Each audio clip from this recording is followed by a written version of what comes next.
আসসালামু আলাইকুম। সভাপতি বাংলাদেশ তৃণমূল পার্টি আপনাদের সাথে। দর্শক শ্রোতা, আজকে আপনাদের সাথে যে বিষয়টা নিয়ে কথা বলবো সেটা হলো সরকারের বিভিন্ন দপ্তরে বিভিন্ন অফিসে পদায়ন নিয়ে। ইদানিং এই কথাটা খুব বেশি আলোচনা হচ্ছে যে সরকারের বিভিন্ন অফিসে দপ্তরে পদায়ন নিতে অনেক টাকা পয়সা খরচ করতে হয়। এখন কোন কোন অফিসগুলোতে এইরূপ কর্মপ্রক্রিয়া শুরু হয়েছে? এই অফিসগুলো হলো আপনার গুরুত্বপূর্ণ অফিস, যেখানে কাজ থাকে, যেখানে সরকারের ডেভেলপমেন্ট ওয়ার্কস থাকে, যেখানে সরকারের পারচেস থাকে, মানে ক্রয় থাকে, সেই সমস্ত অফিসগুলোতে এই প্রক্রিয়াটা শুরু হয়েছে। এটা জাতির জন্য নিঃসন্দেহে একটা ব্যাধি। এটা করোনার চেয়েও ভয়াবহ অবস্থা। যেমন কিছুদিন আগে সোশ্যাল মিডিয়াতে দেখছেন এক ডিসি নাকি পদায়নে 150 কোটি টাকার মতো খরচ বাজেট নির্ধারণ করেছে আর কি।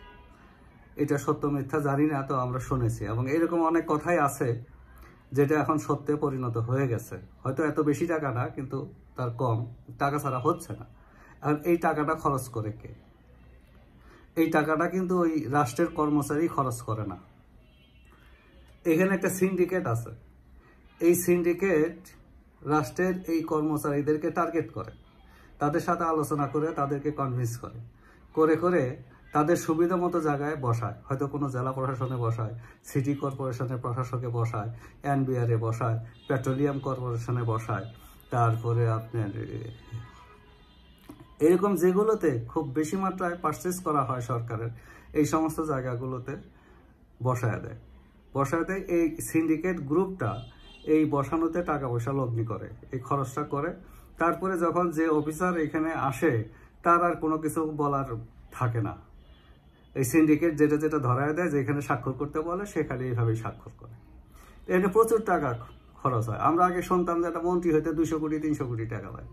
এখন দেখি একটা এই জেলা লেভেলের অফিসার পদায়নও দেখি যে 100 কোটি টাকার উপরে চলে যাচ্ছে। এটা নিয়ে কিন্তু অনেক কথা হয়েছে, অনেক আলোচনা হয়েছে, কিন্তু এটা চলেই যাচ্ছে, সামনের দিকে এগিয়েই যাচ্ছে, দুর্দান্ত প্রতাপে এগিয়ে যাচ্ছে। এটাকে থামানো যাচ্ছে না। এটাকে না থামাইলে কিন্তু উপায় নাই, একদম ধ্বংস হয়ে যাব আমরা। এই যে আমরা দেখি না যে খাদ্যের সিন্ডিকেট, অমুক সিন্ডিকেট, এই হেলথের উপরেও সিন্ডিকেট ছিল। এই সিন্ডিকেটগুলো ভয়ঙ্কর হয় এই কারণেই, এরা সরকারের সাথে এদের যোগসাজশ থাকে। এরা নিজেদের মতো কর্মচারীদেরকে পদায়ন করে নেয়, সেটা জেলা পর্যায়ে হোক, বিভিন্ন কর্পোরেশন লেভেলে হোক, বিভিন্ন বোর্ডে হোক, যেখানে যেখানে সুবিধা আছে, বিভিন্ন নিরাপত্তা বাহিনীতে হোক, এই সমস্ত কাজগুলোতে এরা এই কাজগুলো করে থাকে নিজেদের স্বার্থ হাসিলের জন্য। কাজে এটা বন্ধ করতে হবে। এটা যদি আমরা বন্ধ না করতে পারি, তাহলে একদম ধ্বংস হয়ে যাব, সিন্ডিকেটের হাতে পড়ে যাবে। এমনি সংসদটা সিন্ডিকেটের হাতে চলে যায়, আমলাদের হাতে চলে যায়, ব্যবসায়ীদের হাতে চলে যায়।